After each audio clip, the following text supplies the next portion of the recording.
Assalamualaikum warahmatullahi wabarakatuh. Perkenalkan, nama saya Triad Mazulfendi dari kelas 4B. Di sini saya akan menjelaskan sedikit upaya dalam 5M mencegah COVID-19.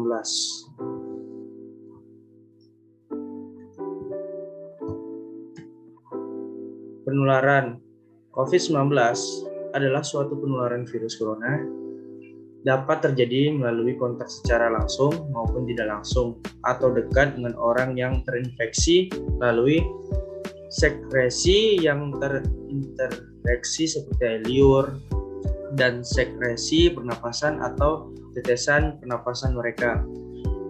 Air liur atau tetesan pernapasan ini dikeluarkan ketika orang yang terinfeksi batuk, bersin, berbicara, atau bernyanyi. Gejala COVID-19 yang paling umum yaitu demam, batuk kering, kelelahan. Dan gejala yang tidak umum yaitu rasa tidak nyaman dan nyeri tenggorokan, diare, konjungtivitis atau mata merah, sakit kepala, dan hingga indera perasa atau penciuman hilang. Ini contoh gejala yang akan dirasakan pertama kali oleh masyarakat. Yang pertama demam, suhu badan tidak normal. Kedua batuk, tenggorokan merasa tidak nyaman. Dan ketiga menggigil, merasakan lemas dan pucat. Dan keempat sesak nafas, kesulitan bernafas atau nafas terasa berat. Definisi operasional istilah terbaru. Istilah pasien dalam pengawasan PDP saat ini dikenal kembali dengan istilah kasus suspek. Yang pertama, seseorang yang memiliki salah satu kriteria berikut. Orang dengan infeksi saluran pernapasan akut atau ISPA dan pada 14 hari terakhir sebelum timbul gejala memiliki riwayat perjalanan atau tinggal di negara atau wilayah Indonesia yang melaporkan transmisi lokal.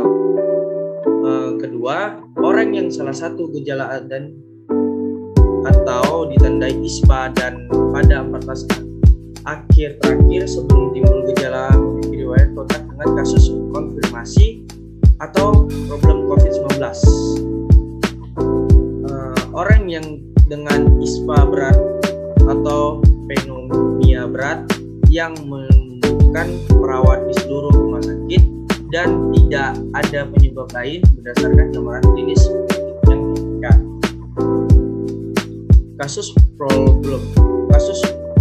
ini disebut juga kasus suspek dan ISPA berat atau suatu keadaan gagal bernafas dapat mengakibatkan meninggal dan menggambarkan klinis yang meyakinkan COVID-19 dan belum ada hasil pemeriksaan dari laboratorium seperti tes rapid test dan PCR.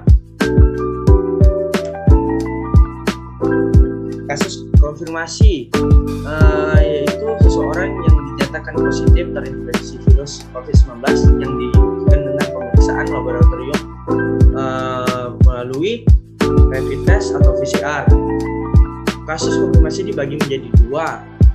Yang pertama, kasus konfirmasi dengan gejala simptomatik atau yang disebut juga pengobatan yang bertujuan untuk mengurangi keluhan tanpa melihat penyakit utama menyebab keluhan tersebut timbul. Misalnya pada pasien yang kanker paru-paru yang sudah menyebar di tulang dan menyebabkan nyeri. Dan kedua, kasus konfirmasi tanpa gejala simptoma atau yang disebut juga pengindikasian keberadaan suatu penyakit atau gangguan kesehatan yang tidak diinginkan, terbentuk tanda-tanda atau ciri-ciri penyakit dan dapat dirasakan seperti misalnya perasaan mual atau pusing.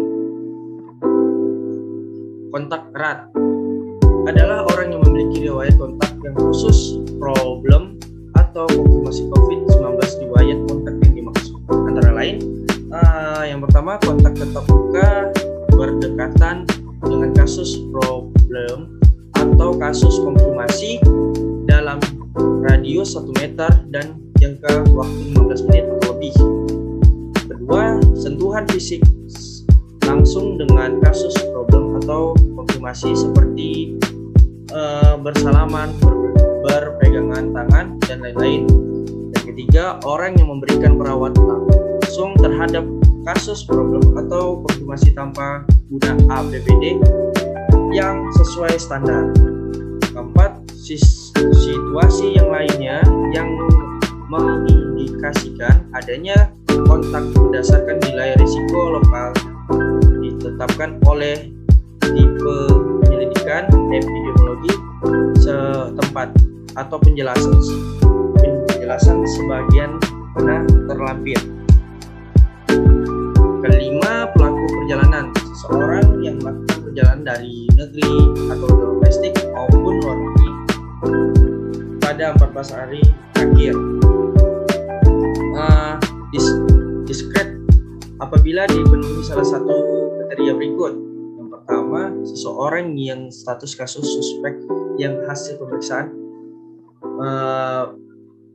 yang disebut juga pemeriksaan swab atau PCR 2 kali negatif selama 2 hari berturut-turut dengan selama waktu lebih 24 jam. Kedua, seseorang dengan status kontak erat yang telah menyelesaikan masa karantina selama 14 hari. Nah, penerapan 5M pencegahan COVID-19. Yang pertama, mencuci tangan, memakai masker, menjaga jarak, dan menjauhi kerumunan. Yang kelima, mengurangi mobilitas. Baiklah, kita lanjut. Protokol kesehatan 5M terdiri dari mencuci tangan, rutin mencuci tangan hingga bersih adalah salah satu protokol kesehatan yang cukup efektif untuk mencegah penularan COVID-19. Untuk menghasilkan maksimal, cucilah tangan setidaknya selama 20 detik beberapa kali sehari, terutama saat sebelum, pada saat memasak, dan pada saat makan. Kedua, sebelum menggunakan kamar mandi. Dan ketiga, setelah tutup hidung pada saat batuk dan bersin. Oke, lanjut. 2. Memakai masker. Pada awal pandemi COVID-19 tahun lalu, Organisasi Kesehatan Dunia WHO mengatakan bahwa menggunakan masker hanya direkomendasikan untuk orang sakit, bukan orang yang sehat. Namun, virus corona benar-benar baru hingga protokol kesehatan bisa diubah menjadi seiring bergilirnya waktu. Beberapa waktu setelah kebijakan WHO di atas, WHO akhirnya mengeluarkan himbauan agar semua orang, baik yang sehat atau sakit, agar selalu menggunakan masker saat beraktivitas di luar rumah. Yang ketiga, menjaga jarak. Protokol kesehatan lainnya perlu mematuhi adalah menjaga jarak. Protokol kesehatan dimulai dalam keputusan Menteri Kesehatan RI dalam protokol kesehatan dibagi masyarakat di tempat dan fasilitas umum dalam rangka pencegahan dan pengendalian COVID. Di sana disebut menjaga jarak minimal 1 meter dengan orang lain untuk menghindari terkena droplets dari orang yang berbicara, batuk atau bersin, serta menghindari kerumunan keramaian berdasarkan. Bila tidak melakukan jaga jarak, dapat dilakukan berbagai rekayasa administrasi dan teknis lainnya. Reaksi administrasi dan berupa pembatasan jumlah orang, mengatur jadwal, dan sebagainya.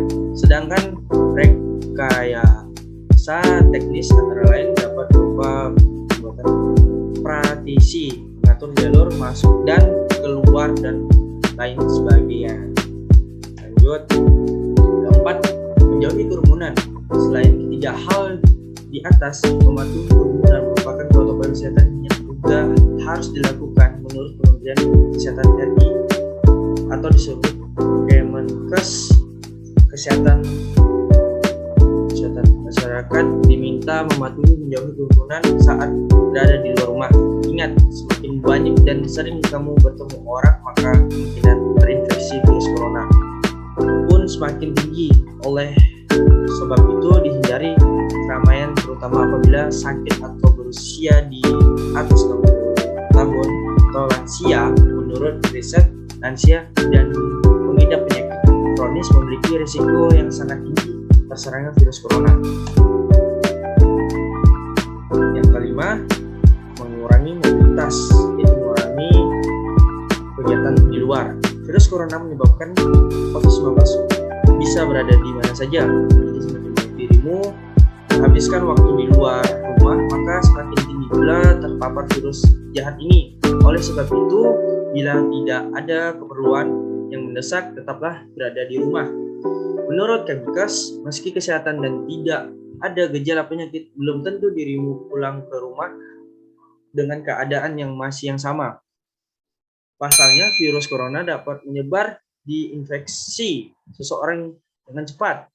Selain itu, diharapkan seluruh masyarakat ikut mendukung program vaksinasi dengan mengikuti vaksinasi yang ada. Vaksinasi berfungsi menciptakan imunitas tubuh sehingga mampu melawan infeksi virus penyebab COVID-19. Dengan imunitas yang terbentuk, maka seseorang tidak akan jatuh pada kesakitan yang parah dan gilirannya menurun akan kematian. Kesimpulan, protokol kesehatan ini dibuat dalam keputusan Menteri dalam protokol kesehatan bagi masyarakat ditetapkan fasilitas umum dalam rangka mencegah dan mengendalikan COVID-19. Di sana disebut menjaga jarak minimal dengan orang lain untuk menghindari terkena virus dari orang yang berbicara, batuk, atau bersin, serta menghindari kerumunan keramaian dan berdesakan. Upaya pencegahan COVID-19 kita terapkan 5M, yaitu memakai masker, cuci tangan, jaga jarak, menjauhi kerumunan, dan mengurangi mobilitas atau mengurangi kegiatan di luar rumah. Mungkin itu saja yang saya dapat sampaikan. Apabila ada kesalahan maupun kekurangan dari saya minta maaf. Terima kasih, semoga bermanfaat. Assalamualaikum warahmatullahi wabarakatuh.